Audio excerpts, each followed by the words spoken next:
You know, life after 65 is like an old house. It looks strong, but here and there something creaks, leaks, asks for replacement. I am like that house myself. It looks strong, but no matter how much you paint the facade, the years take their toll, especially when you live alone and every creak of a floorboard is louder than before. My name is Noel Hitchcock, 67 years old, the last two of which I've been a widower. Worked as a construction site inspector until I retired. I've seen Glendale change. New houses going up and old ones falling down. Now I watch it from the window of my one-story house on East Acres Drive. Every morning I get up at 6, out of habit. I make coffee. Strong, black as tar. Valerie used to nag me about killing my stomach with this stuff. Now there's no one to nag. I go out on the porch, weather permitting, and sit looking at the neighbor's maple tree.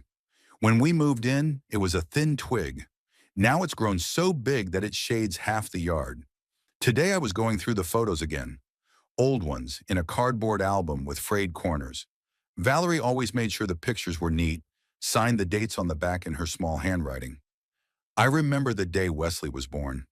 August 28th, 1987. The heat was unbelievable. I was pacing the hallway of the hospital and the nurse wouldn't come out to tell me everything was all right. Wesley was always a mama's boy.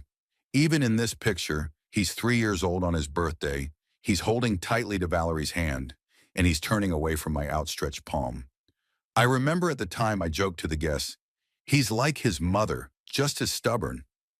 That night Valerie and I had a fight. She said that I was too demanding, that you cannot expect from the kid-adult actions. I just wanted my son to grow up strong. You're scaring him off with your toughness, Valerie said. Maybe she was right. But I grew up with a father who taught me that a man should be able to take a punch, should take care of his family, should be an example. That's how I was raised. That's how I wanted to raise my son. When Wesley turned 14, we became completely estranged. He became obsessed with computers, spending hours and hours at a monitor. I didn't understand that passion. In my day, boys played ball in the backyard until dark, building shit houses, breaking knees. My misunderstanding turned to irritation to nagging. Valerie stood between us, put out conflicts, was a buffer, and then Wesley went off to college on the other side of the country. He came back 4 years later, a complete stranger, with a computer programming degree and a girlfriend.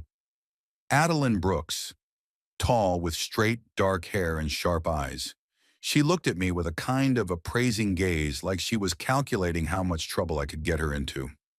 Their wedding was modest. Valerie had already started to get sick, but she held up well.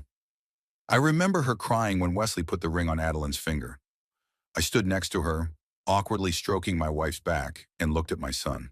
He was happy, but even on this day, it was like there was a wall between us. After the wedding, they bought a house 15 minutes away from us. Valerie was happy to have her son around. She went there often, helping to set up the house, cooking dinners. I was there less often. I felt like an extra. Adeline was polite but cold.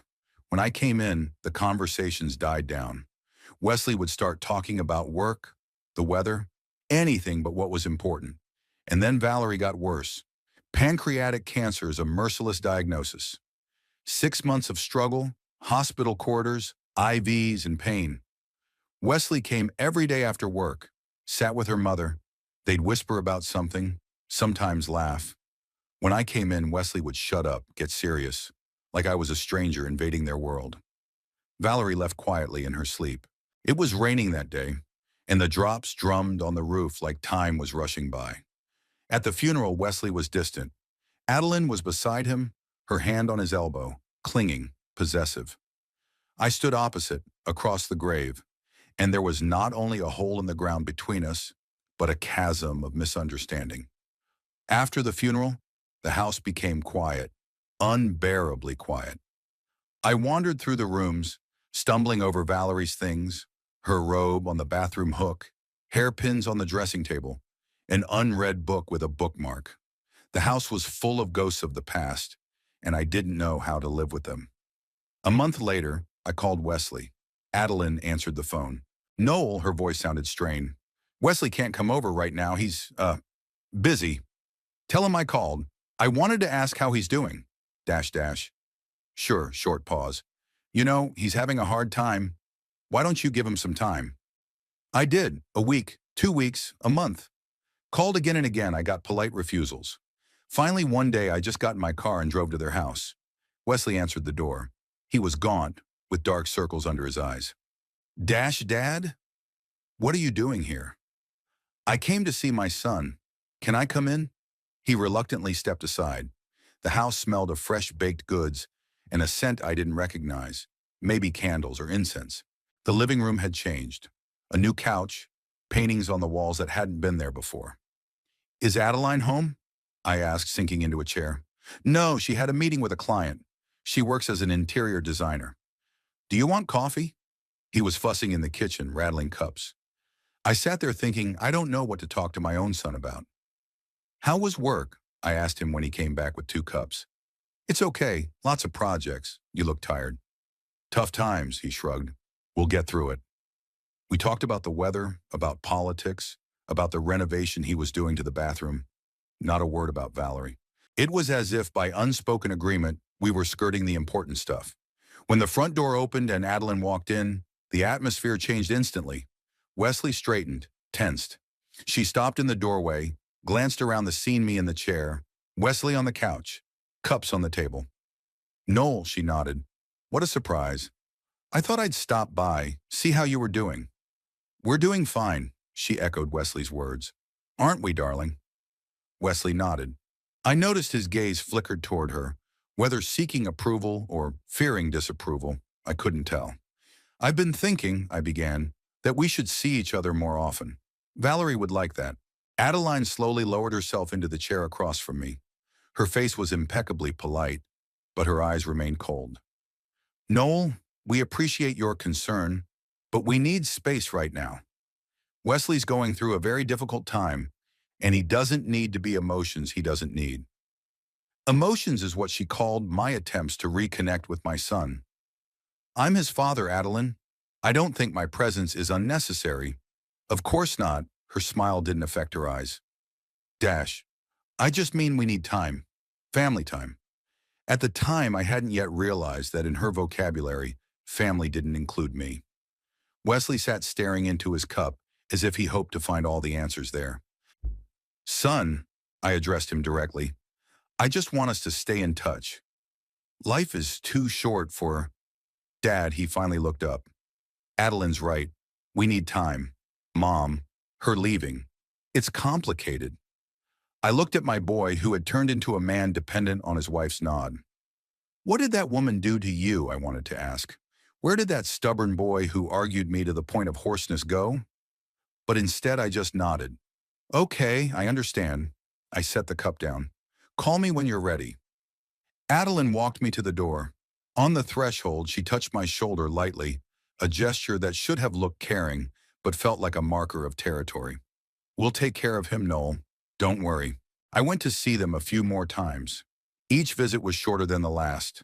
The conversations more and more superficial. Adeline was always there, as if she feared that without her, Wesley might say the wrong thing. Open up. Remember that I was his father. Then the visits changed to phone calls. Calls became holiday messages. Father's Day, Christmas, my birthday, dry greetings written as if in a template. Life went on as usual. I tried to fill the void left by Valerie. I signed up for the local retirement club, but I didn't fit in. All the talk revolved around my ailments and grandchildren, and I didn't have much to say about grandchildren. Wesley and Adeline didn't have kids. Sometimes I thought I was the problem. Maybe I wasn't the father Wesley deserved. Maybe Valerie was right, and my harshness was pushing him away. But even so, how can you cut a man out of your life, especially when that man is your father? One April morning, going through the mail, I found an envelope with an unfamiliar logo. Inside was a postcard, an invitation to a local artist's show. Pinned to the card was a note. Remember when you helped me with my workshop inspection 2 years ago? I'd love to see you at the opening. Lilith Page. I vaguely remembered the woman who had opened an art studio in an old warehouse building. I was still working then, checking out the space before the opening. She bought me tea and we got to talking. A pleasant woman, a little younger than me with kind eyes and gray hair, gathered in a careless bundle. I put the invitation aside, not intending to go. What did I care about the paintings? But in the evening, sitting in front of the TV with dinner warmed on my lap, I suddenly realized how ridiculous and pathetic it looked. An old man who lives out his days staring at a screen while real life passes him by. The next day I called Wesley. Miraculously, he answered the phone. Dad? Is something wrong? No, just calling to see how you're doing. How's work going? It's fine, I could hear the wariness in his voice. A lot of orders, not enough time. Maybe we could have lunch this weekend? I don't think so. Adeline and I are busy finishing up a project. I'm gripping the phone tighter. Adeline and I is a phrase I've heard too many times. Look, son, I'm not asking for much. Just lunch, an hour of your time. Dad, I really can't right now. Maybe next month. What's going on, Wesley? I interrupted you. What have I done to make you so distant? Nothing, he sighed. It's just life. Work, home, business. What about family? I'm your family, Wesley. There was a long pause. I could hear his breathing, some rustling in the background. Wesley? Adeline's voice distant but distinct. Who's that? Dad, he answered her, covering the receiver with his hand, but not enough. I'll call you back later, okay? The connection went dead before I could answer. I was angry for a few days. Then I cooled down and decided to go to that trade show. After all, what did I have to lose? The opening was modest. A few dozen people, wine in plastic cups, paintings on the walls. Bright, strange, incomprehensible to me. Lilith spotted me at once. You're here. She held out her hand. I'm so glad. Likewise. I shook her hand, surprised at how sincere my likewise sounded. We got to talking. She asked about my life. I asked about her paintings. Gradually I relaxed, even made a joke or two. Lilith laughed. Openly, sincerely. I caught myself thinking that I hadn't heard such laughter for a long time. When I said goodbye, she suggested we have coffee sometime. I agreed, not really believing that she would call. But 3 days later, the phone rang. Noel, it's Lilith. Remember the coffee? We met at a small coffee shop near my house. The conversation flowed easily, without tension. I told her about my work, about the house that needed renovation.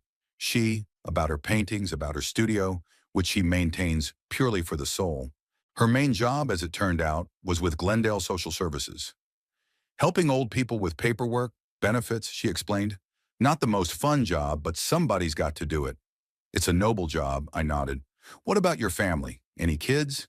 I talked about Wesley, about Valerie, about how we'd grown apart. I didn't go into detail, but enough for her to understand. You know what the most frustrating part is? I was holding an empty cup. Their wedding anniversary's coming up. 5 years. And I'm not even sure they'll invite me. Lilith listened attentively, not interrupting, not giving advice. And in her eyes I saw no pity or judgment, only understanding. Mum, maybe we should make the first step, she suggested. Some gesture that shows you want to be a part of their lives? I thought about it.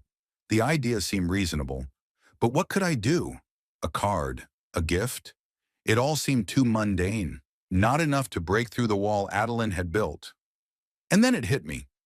Dinner, I said. I'll give them dinner. The best restaurant in town. I'll pay for it in advance. Surprise them. Lilith smiled. That sounds wonderful.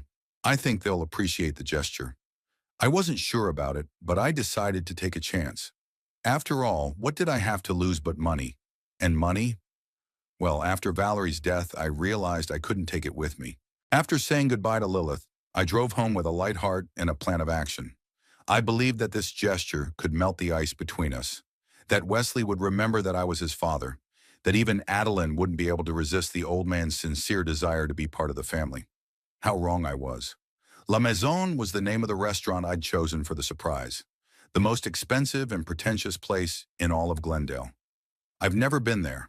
It's not my kind of place. I prefer simple food in trusted places where waiters don't look at you like a Neanderthal if you don't know which fork to use to eat fish with. But this was a special occasion. Wesley and Adeline's 5th wedding anniversary deserved something special. I wanted to show that I respected their marriage no matter what. I wanted to prove that I wasn't the insensitive jerk my sister-in-law probably thought I was. I called 3 weeks in advance. The maitre d' answered the phone with an accent I thought was French. La maison, how may I help you? Hi. I'd like to make a reservation. For 4. What date, sir? May 22nd. 7 p.m. The phone was silent for a moment. I could hear the rustling of pages, as if he was checking the reservation book. I'm afraid we're booked for that time. I can suggest 5 or 9 tonight. 5 is too early, I thought in my head. Let's make it 9. Very good, sir. Under whose name do I make the reservation? Hitchcock. Noel Hitchcock. He asked for a phone number, so I gave it to him. Then he cleared his throat and asked what I was really interested in. Can I pay in advance? The dinner will be a gift for my son and his wife. Of course, sir. You can put down a deposit and we'll charge you after dinner. No, I want to pay in full, so they don't get a bill at all. I see, he said with a hint of interest in his voice. It can be arranged.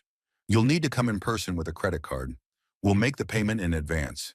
Do you have any idea how much you're willing to spend? I gave an amount that silenced the maitre d' for a moment. It was serious money, almost a month's pension. But I wanted them to have everything they wanted. Champagne, appetizers, main courses, desserts, all the best. That's very generous, sir. His voice was now full of respect. When would it be convenient for you to come? Tomorrow, around 2. We'll be expecting you, Mr. Hitchcock. The next day I put on my only decent suit, the same one I'd worn at Valerie's funeral. The jacket hung on my shoulders like a hanger. I'd lost weight in the last year. I got in my car and drove to downtown Glendale where the restaurant was located. La Maison occupied the first floor of an old red brick building. A heavy oak door, frosted glass with ornate patterns, a brass nameplate. Inside, dim light, dark wood, snow-white tablecloths, crystal glasses polished to a shine. It smelled of something spicy and expensive. The maitre d', a tall man with a neatly trimmed beard, met me at the entrance. His gaze slid over my suit, and for a moment I thought he was going to tell me there had been a mistake. But instead, he bowed politely. Mr. Hitchcock? Follow me, please. We went into a small office, where I filled out a prepayment form, wrote the amount, and signed my name. The maitre d' took my credit card, swiped it across the terminal. The machine beeped, gave me a receipt. Everything is in order, sir.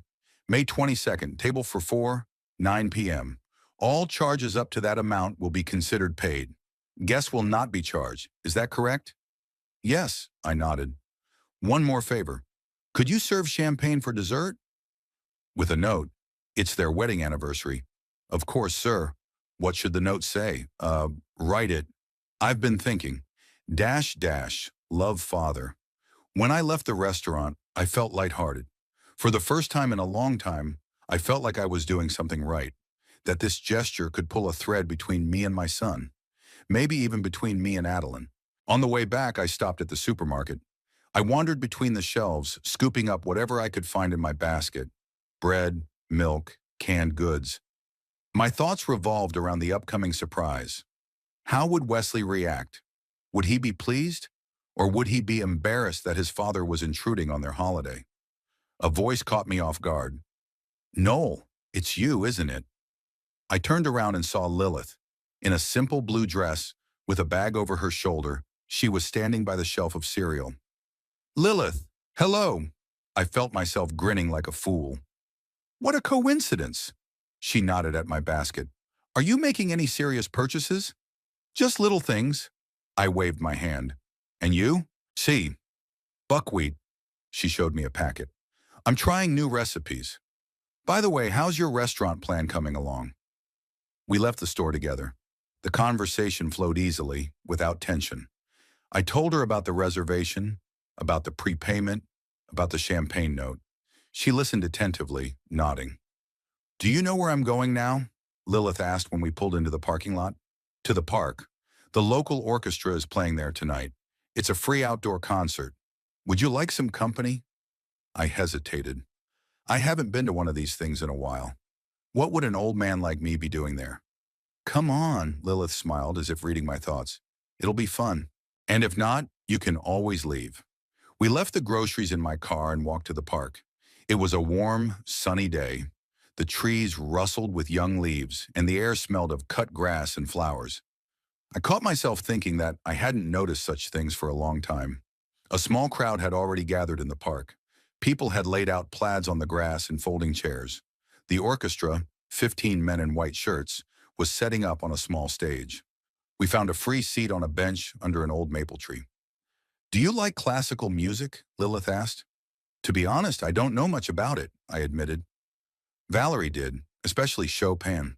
My mom did too," she nodded. "She had all his records. Records, then cassettes, then discs." The orchestra started playing. Something stringy, melodic. I didn't know the name, but the music was pleasant. Lilith sat beside me, eyes closed, tapping her fingers lightly on her knee to the beat. The wind ruffled her gray hair, and at that moment she seemed very beautiful to me. "What are you thinking about?" she asked without opening her eyes. "About life," I answered. "About how strange things are. A month ago, I was sitting at home alone, thinking I'd stay that way until the end. And now I'm sitting in the park, listening to an orchestra, with a strange woman," she added with a smile. "Shut the com." "With a pleasant conversationalist," I corrected her. After the concert, we went to a cafe at the corner of the park. We drank a cup of tea and shared life stories. She said that she was widowed 10 years ago. She and her husband had no children. She worked as an art teacher at school, then in the social service. "I started painting at an advanced age," Lilith confessed. "Suddenly I realized that all my life I had been teaching others, but I had never tried it myself. And you know what? It turned out that I have a talent. At least that's what they say at exhibitions. I don't know about this, but I like your paintings," I said sincerely. "There's life in them." "Life." She laughed openly, contagiously. I realized I hadn't laughed like that in a long time. "You know, Noel, there's life in you too. You've just kept it locked up for too long." We exchanged phone numbers. I promised to call, and for the first time in a long time, it wasn't an empty promise. The next 2 weeks flew by. Lilith and I saw each other almost every day. We walked in the park, went to the movies during the day when there was almost no one there, and visited small cafes. One day she came to my house and we cooked dinner together, a simple but delicious meal. I couldn't remember the last time I'd cooked for someone other than myself. Lilith had become to me, what? A friend? More than a friend? I didn't know what to call our relationship. Did I even need to name it? I was comfortable with her, and she seemed to enjoy my company too. That was enough, but I couldn't stop thinking about Wesley's surprise. I was getting more and more nervous as the date approached. What if he said no? What if Adeline convinces him that it's inappropriate? "You think too much about what could go wrong," Lilith said when I shared my concerns with her. We were sitting on a bench in her small garden, drinking homemade lemonade. "Why not focus on what might turn out well?"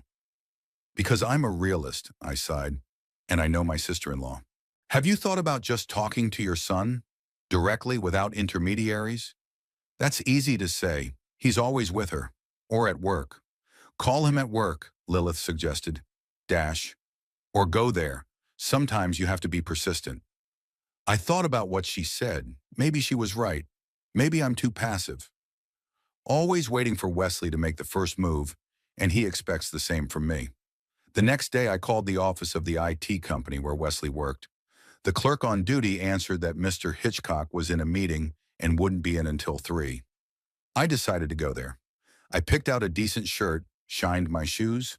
I wanted to look presentable, not the way old people are usually pictured, disheveled, sloppy, forgetful.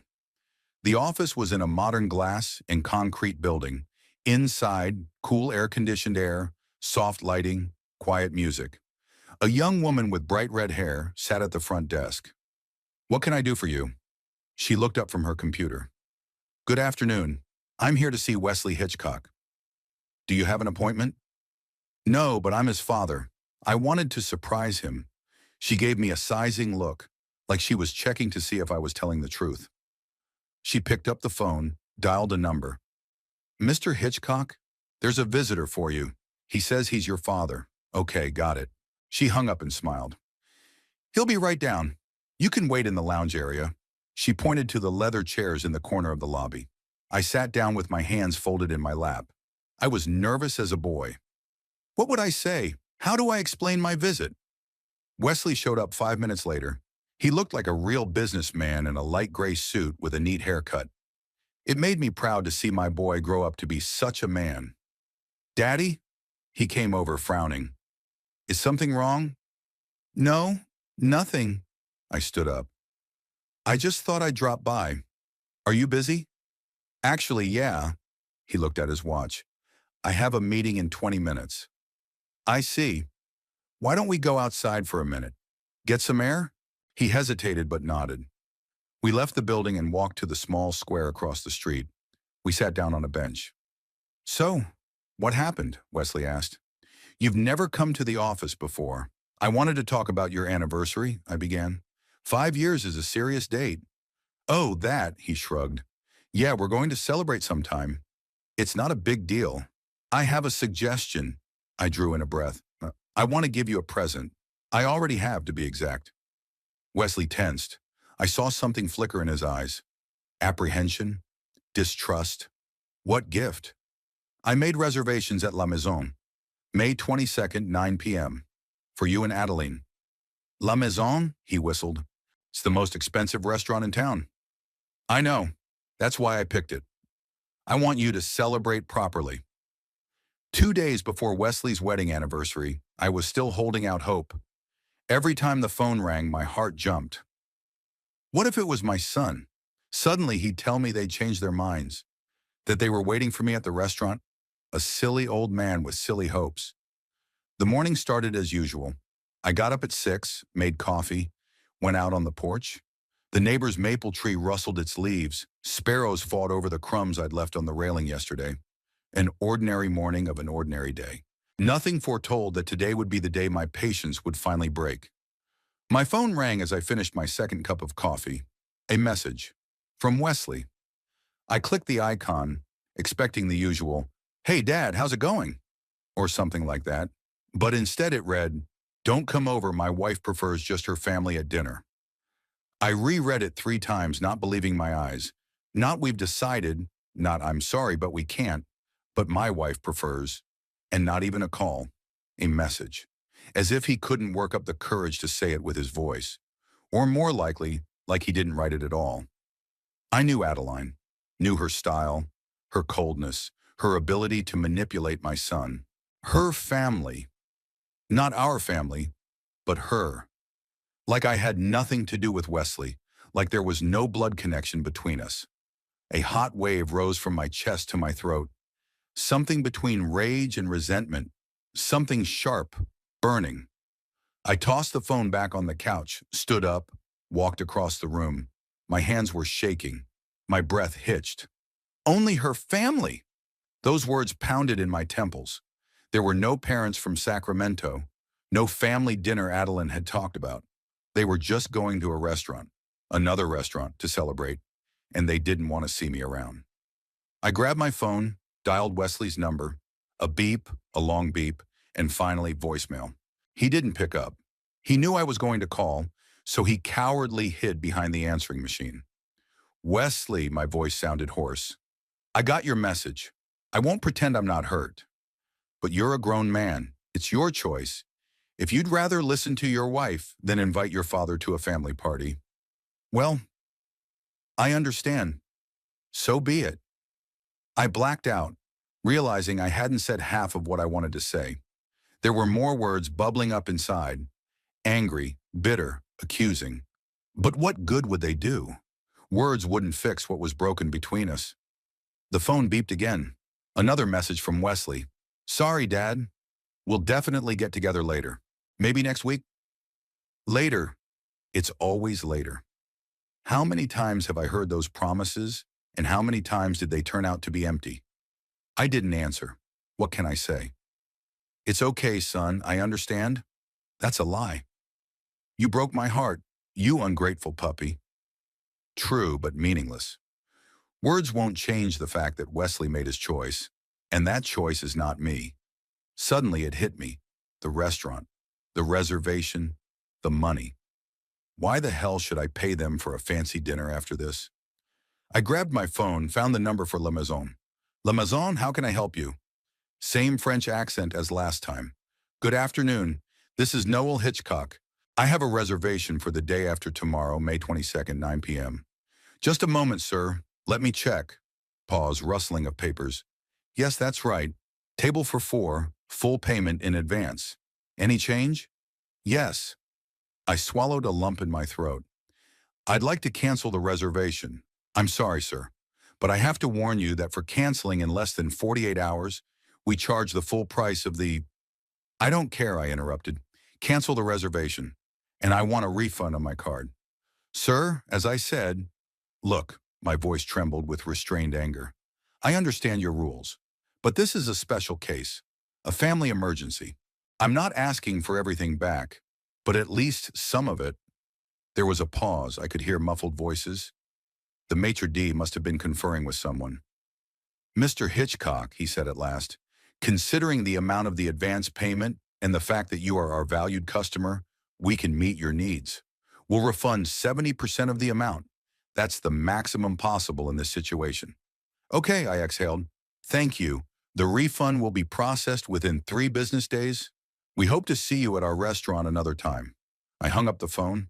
My hands were still shaking, but now with some sort of grim satisfaction. At least I wouldn't be sponsoring their party. Let them pay for it themselves. But that wasn't enough. Something inside demanded more. Some gesture that would show them that I wasn't just a hurt old man, that what they'd done had consequences. I sat in my chair staring out the window, thinking. Adeline's face was in front of me, cold, calculating, and next to it, Wesley, my boy, who'd been turned into a wimp by her influence. A will. That's what occurred to me. I had a will made while Valerie was still alive. All of our assets, the house, the savings, the insurance, all were to go to Wesley when I died. It made sense then. But now, if he disowns me while I'm alive, why should he get anything after I'm dead? If her family is more important than his own father, why should my money go to this woman? The solution came instantly. I'll change the will. Today. Right now. I found the number on my phone for Arnold Prescott, the lawyer who had drafted the documents for us earlier. I called him. Mr. Prescott's office, a woman's voice answered. Hi, this is Noel Hitchcock. I need to see Mr. Prescott urgently about a change of will. Just a moment, sir. A pause. Unfortunately, Mr. Prescott's schedule is full today. I can suggest a meeting tomorrow at 11 o'clock in the morning. I need it today, I insisted. It's really urgent. I understand, sir, but look, I've been a client of Mr. Prescott's for 15 years. Can't he find half an hour for me? Again the pause, the rustling of papers. All right, Mr. Hitchcock. Mr. Prescott will be able to see you tonight at 6 o'clock. That's the last slot after the main reception. That's fine. I'll be there. I hung up the phone feeling a grim determination brewing inside. They want to cut me off from my family? Well, I could cut some things off, too. It was still a long time before 6 o'clock. I couldn't sit at home. The walls were crushing, the memories suffocating. So I grabbed my car keys, drove around with no purpose. I just drove around Glendale, down familiar streets, past the parks where I'd once walked with little Wesley, past the school where he'd gone to school, past the field where we'd sometimes played baseball. I stopped at a small cafe on the outskirts, sat down at a table by the window, ordered a coffee. I pulled out my cell phone, 3 missed calls from Lilith. I'd forgotten we'd arranged to meet today. Dialed her number. Noel? I could hear the concern in her voice. Is everything okay? I called several times. I'm sorry, Lilith. I left my phone at home, I lied. I didn't want to tell her what happened, not now. I'm afraid I can't make it tonight. Things came up. It's okay, she said quietly. You seem a little, tense. Are you sure everything's okay? Yeah, it's just a hassle. I tried to keep my voice light. I'll call you tomorrow, okay? Sure. Take care of yourself, Noel. I sat in the cafe until 5, mechanically flipping through an old magazine someone had left on a nearby table. My mind kept going back and forth. Wesley, Adeline, the message, the will. At 5:30, I pulled up to Prescott's office. It was a neat 2-story colonial-style building with columns and wide steps. Inside it smelled of wood polish and expensive leather. The receptionist, a young woman with a neat bundle of hair and a strict suit, met me at the entrance. "Mr. Hitchcock, Mr. Prescott is expecting you." She led me into the office. Arnold Prescott, a gray-haired man in his 60s, with an imposing belly and even more imposing eyebrows, came up to meet me. "Noel, old boy. Long time. Long time." We hadn't seen each other since Valerie's funeral. He was one of the few people who actually tried to support me, not just offer formal condolences. "Hello, Arnold." I shook his outstretched hand. "Thank you for making time for me. Always for an old friend." He pointed to the chair across the table. "What's up? You were talking about the will?" "Oh, no, ma'am. Yes." I sat down and put my hands in my lap. "I want to make some changes." Arnold nodded, pulled a folder with my name on it out of his desk drawer. "Okay, the latest version is from 2022, right? Upon Valerie's death, may she rest in peace, the entire estate goes to her only son, Wesley Hitchcock." "That's exactly what I want to change," I said firmly. Arnold raised his eyebrows but didn't say anything. A professional habit of not showing surprise no matter what the client said. "And to whom do you want to leave the inheritance now?" I thought about it. There were all sorts of options running through my head. A charitable foundation? Too trivial. Distant relatives? No such thing. Random passerby? Ridiculous. And then I thought of Lilith, the one person who'd been there for me these past weeks, the only person who listened, who understood, who supported me. "Lilith Page," I said. "I want to leave everything to her." "Lilith Page," Arnold repeated, taking notes. "Who is she to you?" "A friend," I shrugged. "A close friend." "I see," he nodded. "May I ask the reasons for this decision?" "Personal differences with my son," I answered briefly. Arnold looked at me carefully over his glasses. "Noel, as a friend and as a lawyer, I must warn you. It is better not to make such decisions in haste. Family quarrels happen, then you'll make up, and the will stays." "It's not in haste," I objected. I thought about it for a long time. It was a lie, of course. I made up my mind in a couple of hours, under the influence of resentment and anger. But Arnold doesn't need to know that. "Okay," he sighed. "Are you sure you want to disinherit your son? Shouldn't you leave him at least part of it?" "No," I shook my head. "All of it to Lilith, including the house?" "Including the house." Arnold sighed again, but didn't argue. He pulled out a form, started filling it out. "I'm going to need some information on Miss Page. Address, date of birth, contact info." I dictated everything I knew. Arnold wrote it down, then looked up. "Noel, do you realize that a will like this could be challenged in court? Wesley is your only direct heir. He has a legitimate claim to a portion of the estate, especially if he can prove that you weren't in your right mind when you made the new will." "I am sane," I said, "and let him try to contest it. It would only prove that he was only interested in my money, not in me." Arnold nodded, continued writing. Then he got up and left the office. He returned a few minutes later with another woman, an older woman with gray hair. "This is Mrs. Calhoun, my secretary. She'll be a witness at the signing of the will." The next half hour was spent on formalities.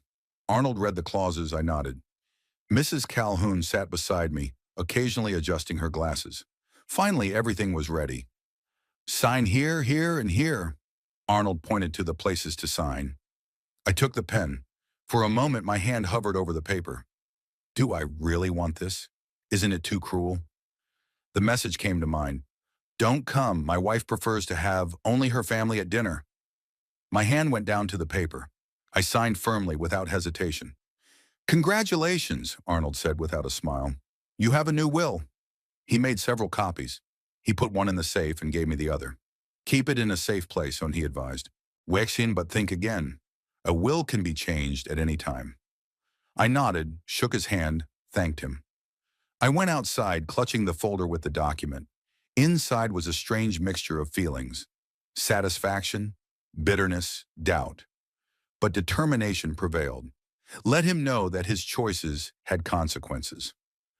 On the way home, I drove past Wesley and Adeline's house. I slowed down. Their car was in the driveway, which means they're home, getting ready for their family dinner tomorrow. A sudden idea came to mind. I took a copy of the will out of the folder, put it in an envelope I found in the glove compartment. I sealed it, wrote, "To Wesley Hitchcock." I got out of the car and walked quietly toward the house. The light was on in the living room, and through the curtains I could see silhouettes. They were sitting on the couch watching TV, like a normal married couple, as if nothing had happened. I crept to the front door, quietly slipped the envelope through the mail slot. I heard it flop to the floor in the hallway, quickly walked back to the car, drove away. My heart was pounding like crazy. What had I done? It was impulsive, stupid, but at the same time it was the right thing to do. Let them know. Let them realize that I'm not a rag to wipe their feet on. At home, I poured myself a double shot of whiskey. My hands were shaking. Images swirled in my head. Wesley finding the envelope, his face as he read the will, Adeline finding out she wouldn't get a dime. The phone rang around 10 p.m. Wesley. I didn't pick up the phone. Wasn't ready to talk. Not now. He left a message. "Dad, what the hell is this?" "What will? What's going on? Call me back right away." I turned off the phone, finished my whiskey. Tomorrow they'd get another surprise when they showed up at La Maison and found out the reservation had been canceled and the bill hadn't been paid. Let that be a lesson. Let them realize they can't cut me out of their lives with impunity. I'm not just an old man who can be pushed aside when he gets in the way. I'm Noel Hitchcock, and I can still stand up for myself. With that thought, I went to bed. Tomorrow would be a new day, and perhaps a new chapter in my relationship with my son, a chapter where I would make the rules, not his wife. The next day passed like a blur. I didn't leave the house. I didn't answer the phone. My phone was ringing off the hook. Wesley was calling again and again, leaving messages, more and more angry, more and more demanding. "Call me back. We have to talk. What kind of games are you playing?" I listened to them with a kind of grim satisfaction. Let him suffer. Let him feel some of the pain he had caused me. Toward evening, Lilith called. Her voice broke through my voluntary isolation like a ray of light in a dark room. "Noel, are you okay? I've called several times." "Yeah, I'm sorry." My voice sounded hoarse from the long silence. "It's just a rough day." "Is something wrong?" I could hear the genuine concern in her tone. "It's a long story," I sighed. "Not a phone one." "I could come over," she offered without hesitation. "If you want, of course." I wondered. Did I want to see someone right now? To talk about what had happened? Maybe it would be better to lick my wounds alone, like an old wolf. But then I imagined spending the whole evening alone. Alone with my thoughts and memories. Going over Wesley's message over and over in my head, picturing his face when he found the will. No, that would be too painful. "Come," I said. "I'll be waiting." She arrived 40 minutes later, carrying a bottle of red wine and a box of homemade cookies. She entered the house, gave me a hard look. "You don't look so good," she said offhandedly. "I feel like it." I tried to smile, but it didn't come out right. We went into the kitchen. I got the glasses, the corkscrew. Lilith took off her light jacket and hung it on the back of a chair. In a simple linen dress of ash gray color, she looked elegant and somehow appropriate in my old house, like she'd always been here. "Tell me," she sat down at the table, her hand resting on her chin. And I did. Everything, from beginning to end. Wesley's message, the canceled restaurant, the new will, the envelope slipped under the door. I was rambling, jumping from one thing to another, occasionally stopping to catch my breath or take a sip of wine. Lilith listened without interrupting, only occasionally nodding or frowning. "I know it looks like the revenge of a hurt old man," I finished. "Maybe it is, but I'm tired of being the rag they wipe their feet on." Lilith was silent for a moment, fiddling with her glass. Then she looked up, serious, attentive. "I'm not going to say you did right or wrong, Noel. It's your life, your son, your decisions. But I will ask you one thing. Are you sure this is what you want? A complete breakup with Wesley?" I turned back to the window. Dusk was fading behind the glass, turning the familiar courtyard into a blur of shadows and silhouettes. "I don't know," I admitted. "But what choice do I have? He's the one who cut the connection. He's the one who chose his wife over his father." "There is always a choice," Lilith said softly. "The question is whether you're ready to take the first step toward reconciliation And if he's ready to do the same, I shook my head. He won't. You don't know Adeline. She's got him on a tight leash. She's sucking the will out of him, turning him into a puppet. But he's a grown man, Lilith pointed out. Not a boy. Why does he let her manipulate him like that? I wish I knew. I took a big sip of wine. Maybe it's my fault. Maybe I was too hard on him as a child, and now he's looking for a strong woman to make decisions for him. Lilith shook her head thoughtfully. You know, I had a similar story. Not with my son. Herbert and I didn't have children. With my brother. I looked up surprised.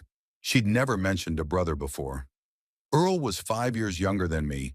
Talented, smart, but terribly insecure. At 27, he married Dorothy, a woman of very strong character.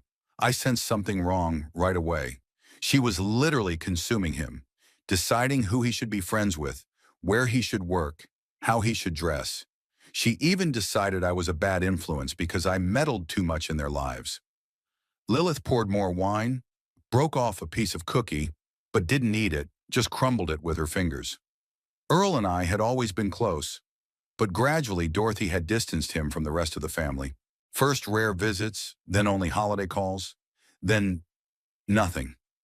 For 10 years we didn't speak to each other. I tried to contact him, but every attempt was met with a wall of silence. She looked up, tears glistening in her eyes. And then he died. Heart attack at 42. And you know what I found out at the funeral?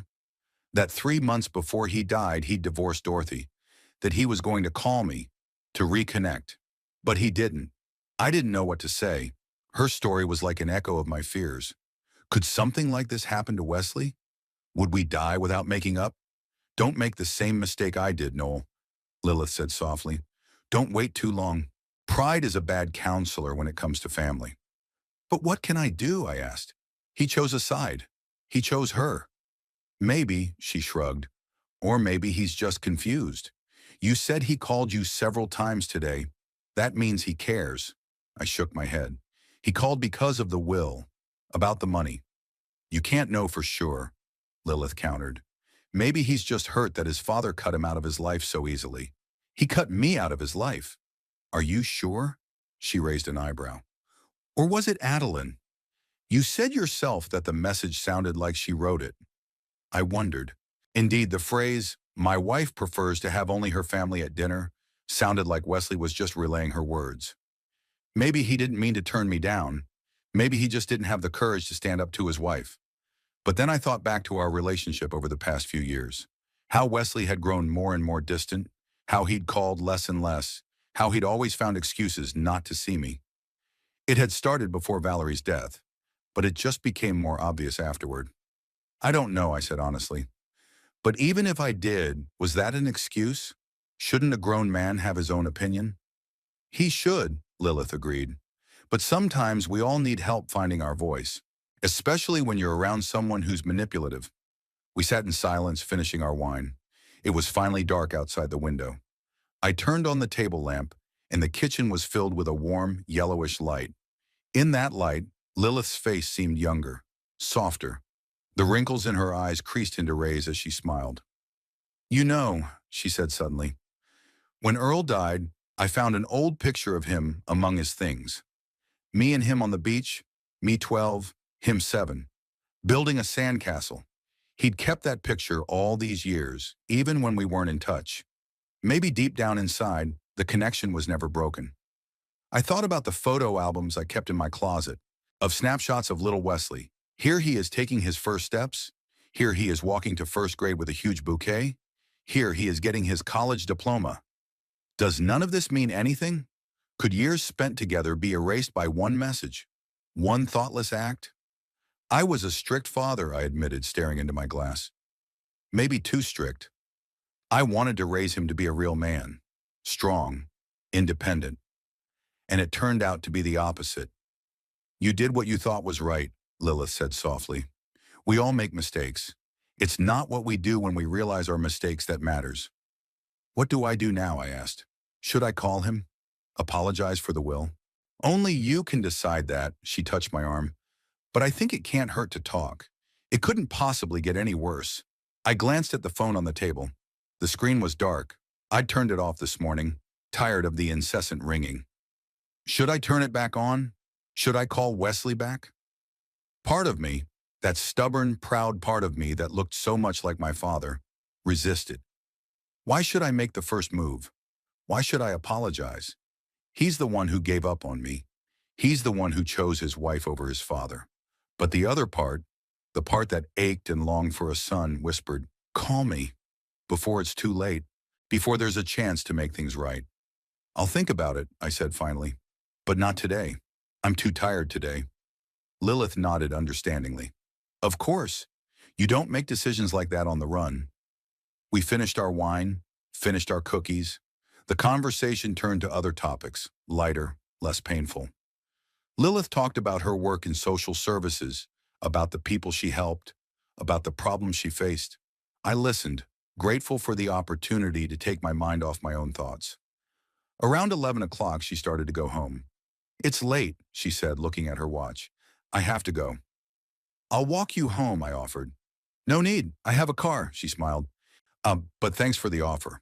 She turned around at the door, looking at me seriously. "Noel, whatever you decide about Wesley, know that I'll support you. But remember, life is too short for protracted wars." She kissed me lightly, fleetingly, on the cheek, and walked out. I stood on the doorstep, watching her get into the car. The headlights turn on, the car slowly pull into the driveway and disappear around the corner. Back in the house, I felt the silence fall over me with a heavy blanket. After Lilith left, the room seemed even emptier, even more lonely. I sat back in my chair, staring out the dark window. My thoughts swirled around our conversation, around the story about her brother Earl. Would Wesley and I end up like this? Would we never make up until one of us was dead? I pulled out my cell phone, turned it on. The screen immediately came to life, showing a slew of missed calls and messages. Most were from Wesley, but there was one from a number I didn't recognize. I opened it, read, "Mr. Hitchcock, it's Adeline. We need to talk to you about your ridiculous behavior. Call me back as soon as possible." Ridiculous behavior, that's how she saw it. Not as her father's legal right to dispose of his property, but as a ridiculous act. Typical of her. Condescending disregard, as if I were a capricious child rather than an adult with a will of my own. Just then, the phone rang in my hand. Wesley. I stared at the blinking screen, unsure of what to do. Should I pick up the phone? What would I say? What would he say? Am I ready for this conversation? On the fifth ring, I pressed answer. Yes, my voice sounded hoarse. Finally. Wesley exhaled. "Dad, what the hell? I've been calling you all day." "I've been busy," I lied. "Busy?" I could hear the disbelief in his voice. "So busy that you couldn't answer your cell phone? What's going on? What kind of will did you slip under our door?" I was silent, not knowing where to begin. How could I explain to him the depth of my hurt, my disappointment? Dad?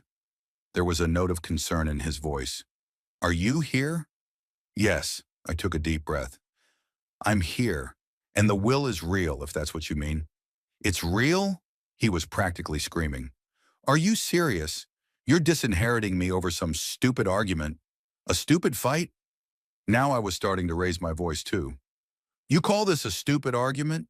You abandoned your own father. You chose your wife and her family." There was silence on the other end. Then Wesley spoke, quieter, more restrained.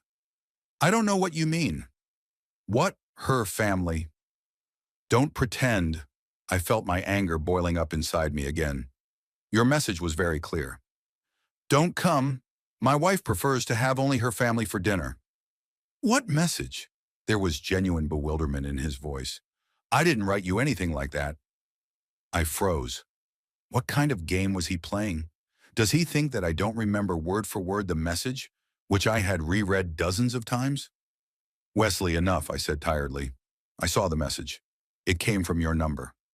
"Dad, I swear I didn't text you anything." His voice was getting more and more anxious. "At least nothing like that. Yes, I wrote that we couldn't go to the restaurant because we had other plans, but nothing about her family." I frowned, opening my message history. There it was. That one. "Don't come. My wife prefers just her family at dinner. I'm looking at it right now, I said, in black and white. There must be some mistake, Wesley sounded confused. Maybe Adeline. He paused. Adeline. What? I tensed. She sent a text from your phone? There was a pause. I could hear Wesley breathing, hear some muffled voices in the background. He and Adeline must have been home. I don't know, he said finally. Maybe. We sometimes use each other's phones when ours are dead or out of reach. And you didn't even look at what she wrote on your behalf? I couldn't believe such carelessness. I was at work. Busy, he sounded defensive. She said she'd text you about the restaurant. I didn't realize that. He didn't finish, but I understood. He didn't think his wife could write something like that on his behalf. He didn't think she could deliberately drive a wedge between us. And about the restaurant, Wesley continued in a more angry tone. You canceled the reservation? Did you? We showed up and they told us there was no reservation. Were you going to go? I wondered. I thought you had other plans. Of course we were. He sounded really angry now. It was your gift. Adeline said she canceled the meeting with her parents so we could go to the restaurant. We got there and they told us the reservation was canceled. We had to eat at some diner. I sat there trying to digest what I was hearing. Something didn't add up. If Adeline had texted me on Wesley's behalf to say they weren't coming, then why had they gone to the restaurant? If she was planning on refusing my gift, why did she change her mind? And then it hit me. She didn't know I'd paid for dinner in advance. She thought I just made a reservation. She wanted to keep me out of the restaurant, but use my reservation. She just didn't figure I'd cancel it in response to their cancellation. Dad? Wesley's voice brought me back to reality. Are you here? Yeah, I rubbed the bridge of my nose. I'm here, just trying to figure out what's going on. Me too, he sighed. Look, maybe we should meet. Talk in person instead of on the phone. This whole thing is crazy, I'm thinking. Meet? Part of me wanted to see my son, to talk, to explain. But the other part was afraid that Adeline would interfere again, that things would go wrong, that I'd only be more disappointed. I don't know, Wesley, I said honestly. I need to think. What's there to think about? I could hear the impatience in his voice. We're a family. Families talk when there's a problem. Family. That word cut me. Just a couple days ago, I wasn't part of her family. Now all of a sudden, I was part of their family again? Okay, I finally said. Let's meet. But just you and me. No Adeline. Dad, she's my wife, he said, a familiar defensive tone in his voice. She has the right. Without Adeline, I said firmly. This is between us, Wesley. Between father and son. He was silent for so long that I wondered if the connection had broken. Finally, with obvious reluctance, he agreed. Okay, just you and me. When? Tomorrow, I decided. Noon. In the park. On our usual bench. Good, he said quietly. And about the will. We'll talk tomorrow, I interrupted. About everything. We said goodbye. I sat staring at the phone in my hand, feeling a strange mix of emotions. Relief that we'd finally talked. Anger at Adeline for her manipulation. Doubt, had I been too hasty in agreeing to the meeting? And on top of it all, a quiet hope that maybe all was not yet lost. I remembered what Lilith had said about her brother Earl, how he died before he could reconnect with his family, about the photograph he'd kept all these years. Maybe she was right. Maybe pride really is a bad counselor when it comes to family. Maybe we should give Wesley another chance. But then all the past disappointments came to mind. All the canceled appointments. All the broken promises. All the times Adeline interfered, manipulated, alienated us from each other. Can we get past this? Or would tomorrow's meeting be just another round of a never-ending fight with no winners? I didn't know the answers. I just knew I had to try. For me, for Wesley, for the memory of Valerie, who had always believed that my son and I would eventually find common ground. With those thoughts, I went to bed, hoping that tomorrow would bring, if not reconciliation, at least understanding. I woke up early before 6 and lay staring at the ceiling for a long time. The sun was just beginning to break through the curtains, painting the room a pale golden color. Thoughts swarmed in his head, giving him no rest. The meeting with Wesley. What am I going to say? What will he say? Would we be able to bridge the gap that had formed between us? I got up at 7 o'clock, showered, shaved. I wanted to look neat, organized, not like an abandoned old man, but like a man who could hold his own, no matter what. Put on a clean shirt, pants with an arrow. Had breakfast, just toast with jam and coffee. My stomach clenched with excitement, and I couldn't cram any more into myself. Time dragged agonizingly slow.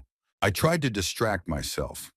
I turned on the TV, but I couldn't concentrate on the program. I leafed through the newspaper, but the words didn't form into sentences. Finally, I decided to go out into the garden. Maybe working with my hands would help calm my thoughts. I tended to the rose bushes that Valerie had planted. She loved flowers, especially roses. She said they were like people, beautiful, but with thorns. You have to know how to approach them to avoid getting hurt. I was never a gardener, but after she died, I tried to keep the garden in order. It was my connection to her, a way to feel her presence. Around 11, Lilith called. "Good morning." Her voice sounded cheerful. "How are you today?" "Nervous," I admitted. "I'd arranged to meet Wesley at noon." "That's good," she said, approval in her voice. "Talking is the first step toward understanding." "Or a breakup," I said grimly. "Don't set yourself up for the worst, Noel," she said softly. "Give yourself and him a chance." We talked some more. She wished me luck, said she'd be thinking of us. It was a little easier after we talked. It was as if her confidence had been transmitted to me through the telephone wires. At 11:45, I grabbed my car keys, getting ready to leave for the park, and then the doorbell rang. I froze. Wesley? But we said we'd meet at the park. Maybe he'd decided to come early. Or was it Lilith? But she would have warned me. I opened the door and froze. Wesley and Adeline stood on the doorstep, both tense, determined faces, as if they'd come not to talk, but to fight.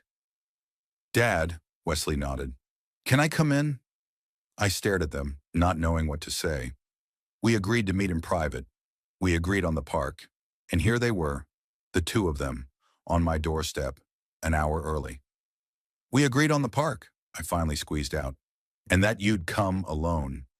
"Circumstances have changed," Wesley said firmly, "and Adeline has a right to be part of the conversation, especially after your accusations." I looked at Adeline. She was standing just behind Wesley, arms crossed over her chest, a look of cold determination on her face. Her dark hair was in a tight bun. Her suit was tailored to perfection, not a crease in sight. It was like she was here for a business meeting, not a family conversation. "Okay," I stepped back, letting them into the house. "Come on in." They went into the living room. I motioned for them to sit, but they remained standing, like they were going to leave at any moment. "So," Wesley began, "I think we need to clear the air. First, about that message." Adeline put a hand on his shoulder, stopping him. "Let me, darling." Her voice was soft, but there was steel in her eyes. "Noel, let's be honest. Yes, I wrote that text message from Wesley's cell phone. And do you know why? Because I was tired of watching you manipulate my husband." I felt the blood rush to my face. "I'm manipulating," I questioned, not believing my ears. "You're the one who's kept my son away from me for years. You're the one who decides when we can and can't see each other." Adeline smiled coldly, without a shadow of mirth. "You see, you jump straight to accusations. Typical. No responsibility for your own actions." I shifted my gaze to Wesley. He was standing there, eyes downcast, as if looking at a pattern on a rug. "Wesley," I turned to him, ignoring Adeline. "Is this true? Do you think I'm manipulating you too?" He looked up unsure, hesitant, vacillating. "Dad, He hesitated. "Sometimes you can be too pushy, too demanding, like I'm still a teenager who has to answer to you." Demanding? I couldn't believe what I was hearing. "I just wanted to be a part of your life. Is that so much to ask?" Adeline stepped in again. "Being a part of someone's life and controlling it are different things, Noel.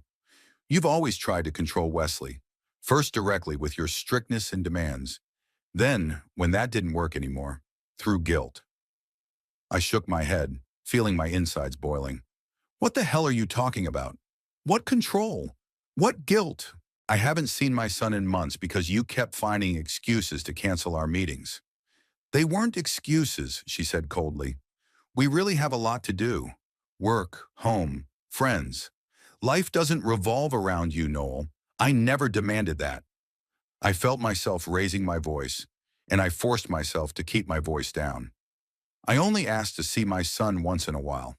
Lunch once a month. A phone call once a week. Is that too much? Wesley finally intervened. Dad, it's not about the number of meetings. It's about the way you act. You're always criticizing my decisions, my lifestyle. You look at Adeline like she's the enemy. Isn't she? It just came out of my mouth. There was a long pause. Adeline narrowed her eyes. Wesley straightened, tensed. You see, he said quietly. That's exactly what I'm talking about. You don't respect my choices. You don't respect my wife. I've tried, I countered. I've been trying for years, but she's done everything she can to keep you away from me, and she seems to have succeeded. Adeline laughed briefly without mirth. What an ego, Noel. Do you really think I waste my time on such intrigue? I have a career, ambitions, plans. You're not even in my top 10 priorities. But you've successfully turned my son into a puppet, I threw, not holding back. Wesley's face contorted with anger. Stop it, Dad, he almost shouted. Stop insulting my wife. Stop treating me like a child who can't make his own decisions. What decisions, Wesley? I raised my voice too. The ones she makes for you? Like that message she sent on your behalf. He looked confused for a moment, but Adeline put her hand on his shoulder, and he seemed to gain a new confidence. Yes, that message was a mistake, he admitted. Adeline shouldn't have done it. But you acted like a child too. Canceling a restaurant that you yourself suggested. Throwing that stupid will under the door. I crossed my arms over my chest, feeling the anger building up inside. What was I supposed to do? You made it clear that I wasn't part of your family. Those weren't my words, Wesley objected. But you didn't refute them, I countered. You didn't call me. You didn't explain yourself. You just let it happen. Wesley shook his head, a twinkle of pain in his eyes. I told you, I was at work, busy. I trusted Adeline. I didn't think she'd... Don't put this on me, darling, Adeline interrupted, her voice sharp for the first time. You were the one who complained that your father was pushing too hard, too involved in our lives. I just did what you didn't have the courage to do. I stared at them, feeling something break inside. So Wesley really thought that? Did he think I was pushing, prying into their lives? All these years of me trying to maintain some kind of connection with him, he saw it as an imposition? Is that true? I asked my son quietly. Do you really feel that way? Wesley lowered his gaze, and the gesture said more than any words could. Yes, he does. Yes, he sees me that way. I see, I nodded, feeling strangely empty. Well, in that case, I have nothing more to say. Adeline stepped forward, her eyes sparkling. Oh no, Noel. We still have things to discuss. Your new will, for instance. Are you serious about disinheriting your own son over one argument? Not because of one fight, I countered. Years of estrangement. Because of the constant rejections. Because my son finally allowed his wife to send a text message cutting me out of the family. So what? Now all your assets are going to go to this Lilith, Adeline said the name with obvious contempt. Who the hell is she? Some old woman you barely know? I felt a wave of anger rising in me. Don't you dare talk about her like that. My voice was quiet but threatening. Lilith was the only person who had been there for me these past months. The only one who has listened, understood, supported. She deserves the inheritance far more than the people who avoided me for years, and then only came to demand explanations when money was involved. Adeline snorted. What a touching speech. Just remember, Noel, that wills like that are easily challenged in court, especially when it involves an elderly person who was clearly acting under the influence of emotion and may not have been fully aware of his actions. I smiled. No warmth, no mirth. Threatening to sue? Well, that says a lot about your priorities, Adeline. But I warn you, I'm of sound mind and good judgment, and I have a great lawyer. Wesley, who had been silent until then, suddenly stepped forward. Stop it! He looked genuinely upset. Dad, Adeline, stop it. We're a family, damn it. We shouldn't be threatening each other with lawsuits. I looked at my son, his face contorted in pain, his eyes pleading. Once upon a time, I might have softened, might have compromised for his sake, but too much water had passed. Too many resentments built up. Family? I asked quietly. No, Wesley. We're not family anymore. We're just people connected by blood, but living different lives. His face contorted as if in physical pain. You can't say that. You're my father. And you're my son, I nodded. But that doesn't mean we have to torture each other. Sometimes the best way to show love is to let go. Adeline crossed her arms over her chest, a slight smile playing on her lips. She looked like she'd won some kind of competition. And maybe she had. She'd finally gotten what she'd wanted all these years, a complete breakup between Wesley and me. Well, now that we've cleared the air, she said with feigned ease, I think we should go. We have a lot to do today. She turned toward the door, clearly expecting Wesley to follow her, but he stood still, staring at me with an expression I couldn't decipher. Anger? Pain? Perplexity? Wesley? Adeline looked back. We should go. He hesitated, and for a moment there was something in his eyes, a glimmer of the old Wesley, my boy who used to run to me with open arms when I came home from work, who cried on my shoulder when he shattered his knee, who argued with me to the point of hoarseness about politics, music, life, but always with respect, always with love. Maybe it's not too late. Maybe there's a chance to make things right. But the moment had passed. Wesley blinked, and his expression changed, became detached, cold. Yes, of course, he nodded to Adeline. Let's go.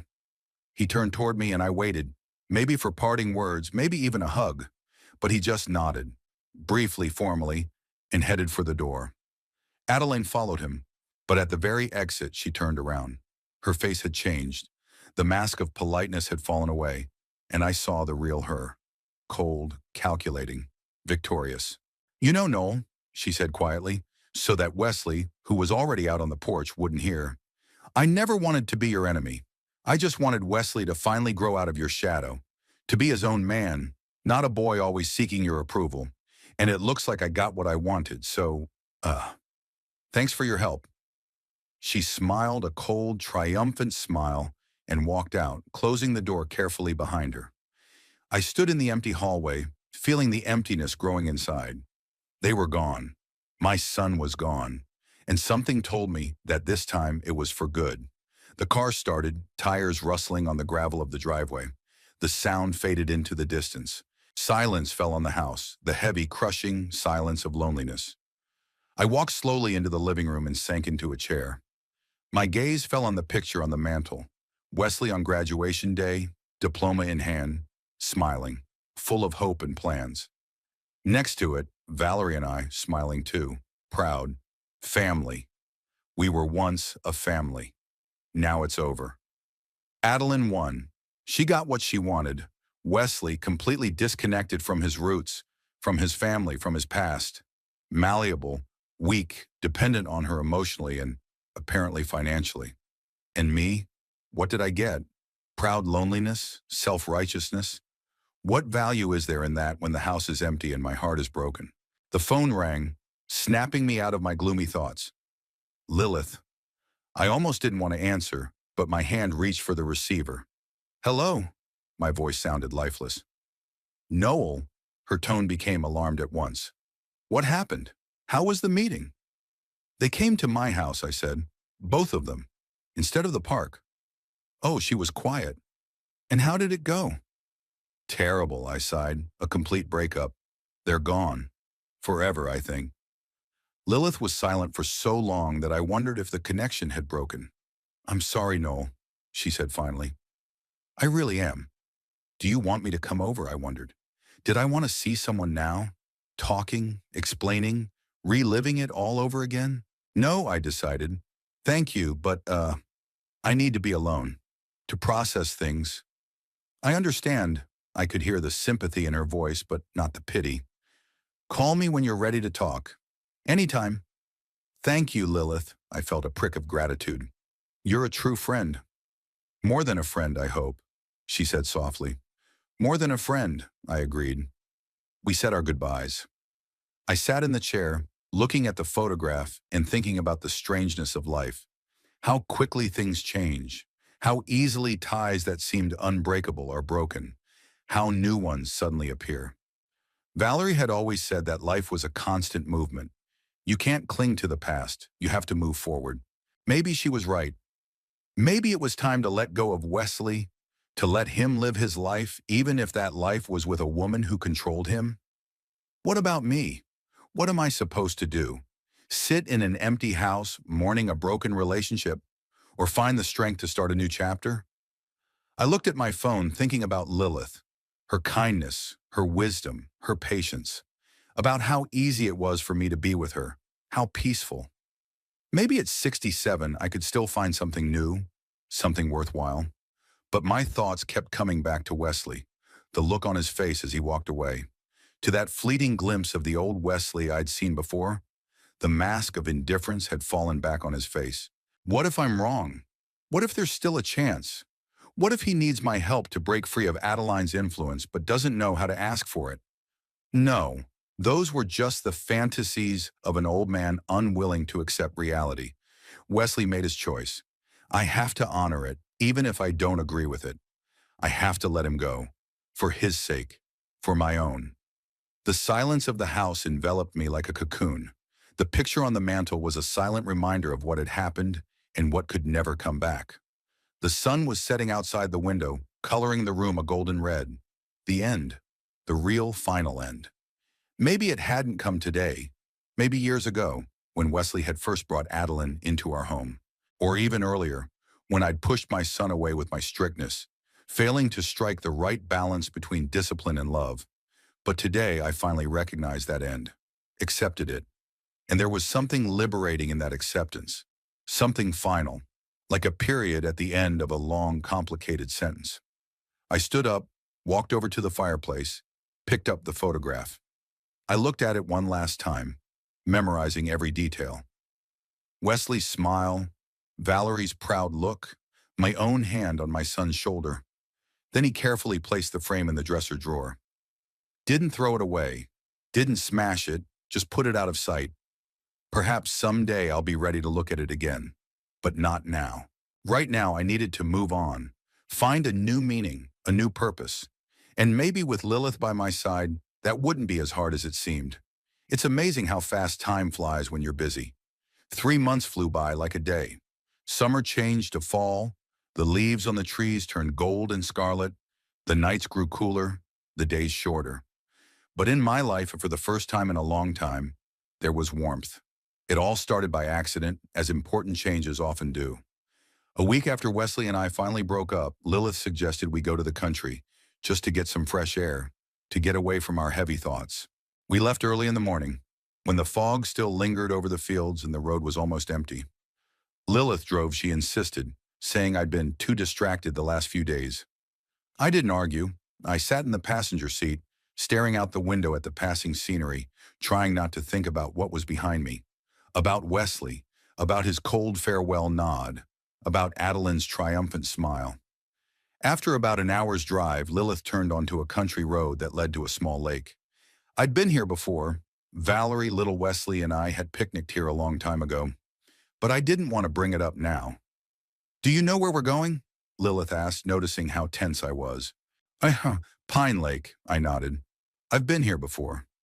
We're not really going to the lake, she smiled enigmatically. I want to show you something interesting. We drove a little farther and stopped in front of an old house, standing on a hill away from the other buildings. It was 2 stories high, with an attic, a wide porch, and wood paneling blackened by time. It must have been beautiful once, but now it was neglected, with boarded-up windows and a sagging roof. What's this? I asked as I got out of the car. My Uncle Clifford's house, Lilith answered, pulling a picnic basket out of the trunk. He died 2 years ago and left me this place. I kept meaning to do something with it, but I never got around to it. We got closer. Despite the neglect, there was something appealing about the house. Maybe it was the proportions. Perfect, harmonious. Maybe it was the details. The carved plat bands, the patterned gutters, the intricate porch. The house was built with love and attention to detail. Beautiful, I admitted. Too bad it's abandoned. I thought. Lilith hesitated, which was unusual for her. Maybe you could help me restore it. You know about construction. I looked at her in surprise. Help you rebuild a house? It's not a weekend fixer-upper. It's months of hard work. Lilith, I was an inspector, sure, but I wasn't a builder. And I'm 67 years old. I'm not sure I can handle a project like this. We don't have to do everything ourselves, she shrugged. We'll hire people to do the heavy lifting. But you could supervise, check the quality, choose the materials. And I could do the interior design. She spoke with such enthusiasm that I involuntarily caught her mood. I took a closer look at the house, calculating the scope of work. The foundation looked solid, the walls straight. The roof needed to be replaced, the windows too. Inside, the wiring, pipes, flooring would probably have to be replaced. Why would you do that? I asked. Hakum, sell the lot, buy something ready-made. I don't want to, she shook her head. This house is special. Uncle Clifford built it with his own hands for Aunt Eleanor. They lived here for 40 happy years. There's a soul, you know? I did. My own house in Glendale was also filled with memories, good and bad. The walls remembered Valerie's laughter, Wesley's first steps, our family dinners and fights. We picnicked on an old blanket right in front of the house. We ate sandwiches, drank thermos coffee, talked. Lilith talked about her childhood, about summer vacations spent here with her uncle and aunt, about how Uncle Clifford taught her to fish on the lake, and Aunt Eleanor taught her to bake apple pie. By the end of the day, I unexpectedly agreed to help with the restoration. Not out of pity for Lilith, she was perfectly capable of hiring professionals, and not out of boredom I had enough to do in Glendale, but out of some vague feeling that this old house and I needed each other, that we both deserved a second chance. And so began a new chapter of my life. We came to the house every weekend. At first, we just cleared the lot, took out the debris, assessed the damage. Then we started doing some serious work. We hired a crew to replace the roof and strengthen the foundation. I took care of the windows myself, removing old frames, restoring those that could be saved, ordering new ones for hopeless cases. The work occupied all my time and thoughts. For the first time in many months, I fell asleep without heavy thoughts about the break with my son, without painful memories of our last meeting. I fell asleep tired but satisfied, with plans for tomorrow. Lilith often stayed overnight at my house in Glendale, first in the guest room, then in mine. It happened somehow naturally without much conversation or explanation. Just one evening, when we were sitting on the couch looking through catalogs of finishing materials, she put her head on my shoulder, I put my arm around her, and we fell asleep. In the morning, we moved into the bedroom. Valerie would approve, I was sure. She always said she didn't want me to be alone if she left first. You're not cut out for being alone, Noel, she used to say, and she was right, as always.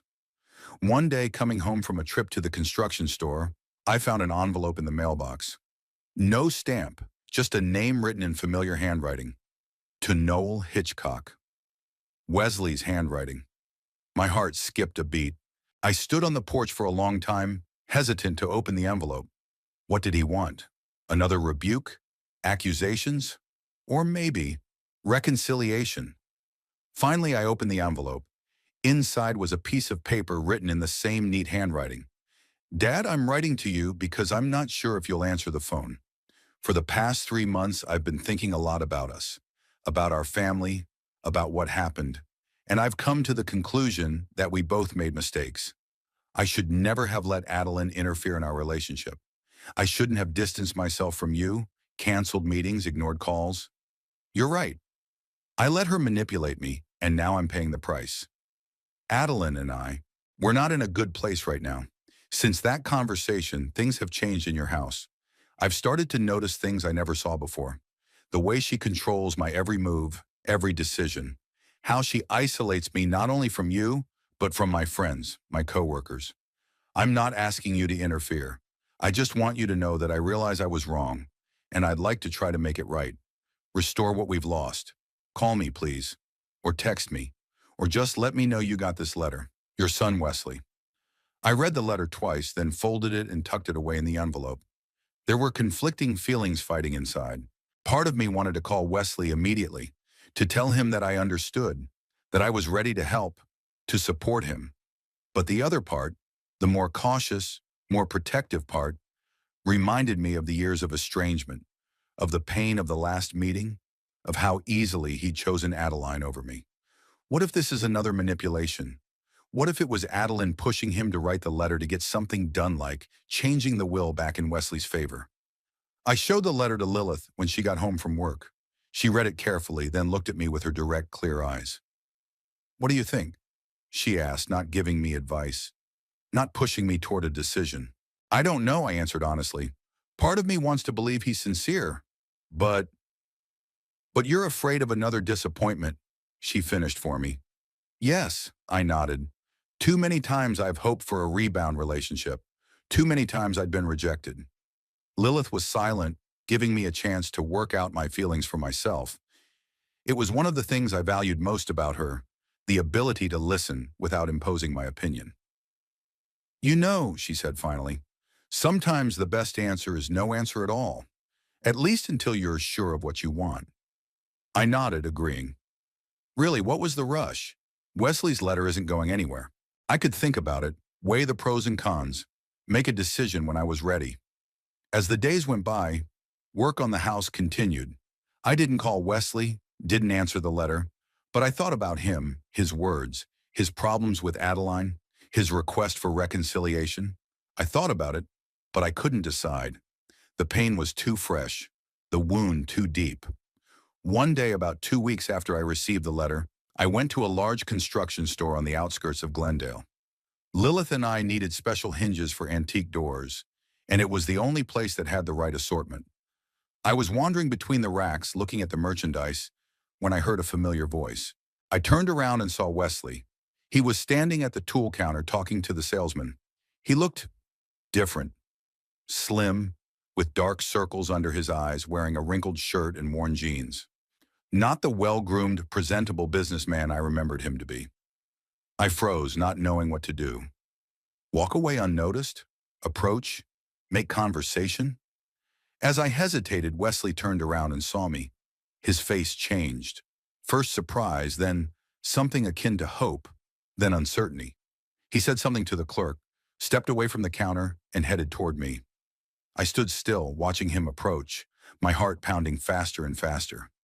"Dad," he stopped a few feet away from me. "What a reunion." "Hello, Wesley." My voice sounded restrained. "Did you get my letter?" He looked at me hopefully and anxiously. "I did," I nodded. "And what do you think?" He shuffled from foot to foot, the way he used to do when he was a kid, when he was nervous. I looked at my son, this haggard, uncertain man, so unlike the Wesley I knew. Was he really suffering? Had he really realized his mistakes? Or was this just another game? "I haven't decided yet," I answered honestly. His face drooped, but he nodded understandingly. "It's only fair. After everything that's happened, I just wanted you to know that everything I wrote is true. Adeline and I," he hesitated. "Anyway, you were right about her, about the control, the manipulation. I'm just starting to see it now." Part of me wanted to say, "I told you so." I wanted to feel the satisfaction of being right. But looking at my son's haggard face, I could feel nothing but compassion. "I'm sorry to hear that," I said sincerely. "I've been thinking about getting a divorce," Wesley said quietly, looking around, as if afraid that Adeline might suddenly appear from around the corner. "But it's complicated, financially, emotionally, in every way." "I understand," I nodded. "Dad," his voice trembled, "I'd really like to make things right. A clean slate. Why don't we have dinner together? Talk?" I looked at him and there was a struggle inside me. Should I forgive him? Should I give him another chance? To risk opening up again? To trust again? Or protect myself, my peace, my new life with Lilith? I remembered our last conversation in my house. I remembered how easily Wesley had succumbed to Adeline's influence, how he'd chosen her side over mine. I remembered the pain I'd felt watching him walk away without even turning around. And I made a decision. I have to go, Wesley, I said, taking a step back. Take care of yourself. His face contorted with pain and disappointment. Dad, please. He held out his hand, as if he wanted to hold me back. Give me a chance to explain, to make things right. But I turned and walked away, feeling his gaze between my shoulder blades. Every step was hard, every muscle in my body screaming, turn around, hear him out. This is your son. But I kept walking. I left the store, got in my car, started the engine. Only after driving a decent distance did I allow myself to stop and catch my breath. What did I do? Had I done the right thing? Or had I just made the biggest mistake of my life? I didn't know. All I knew was that I wasn't ready to go through the pain and disappointment again. Not ready to risk the fragile peace of mind, the new life I had begun to build with Lilith. That evening, I told her about the meeting. She listened attentively, not interrupting, not judging. When I finished, she simply took my hand. You did what you thought was right, she said. No one can judge you for that. But what if I was wrong, I asked. What if he really wanted to reconcile and I pushed him away? Then he'll come again, Lilith replied simply. If he really cared about repairing the relationship, he wouldn't give up after the first failure. Her words made sense. If Wesley is serious about his intentions, my behavior today won't stop him. He'll try again and again until he gets through to me. Just like I've been trying to get through to him all these years. And if he doesn't, well then his desire for reconciliation wasn't so strong. Then I was right to protect myself. Life went on. Work on the house was in full swing. By the end of the fall, we had finished the roof and the exterior, and were moving on to the interior. I fully immersed myself in the process, finding in it not only physical, but also mental satisfaction. Each restored door, each restored window, each leveled wall brought a sense of completion, of wholeness. Lilith and I often talked about the future, about what we would do when the house was ready. Live there permanently, visit on weekends, rent it out, sell it. There were many options, and we were in no hurry to decide. We enjoyed the process, every moment we spent together. We never heard from Wesley again. No calls, no letters, no attempts to meet. Sometimes I caught myself checking the mailbox with special attention, listening to the phone with hope. But then I'd talk myself out of it. It's not worth living in the past, clinging to unfulfilled hopes. One day, sitting on the porch of the restored house and looking at the lake shimmering in the setting sun, I shared my thoughts with Lilith. You know, I said, I once thought that family was about blood ties, that nothing could be stronger, more important than that bond. But now I realize that true family is those who choose to be there for you, who stay when the going gets tough, who accept you for who you are, with all your faults and mistakes. Lilith silently took my hand. Her fingers were warm, despite the chilly evening. Wesley will always be my son, I continued. I'll always love him, worry about him.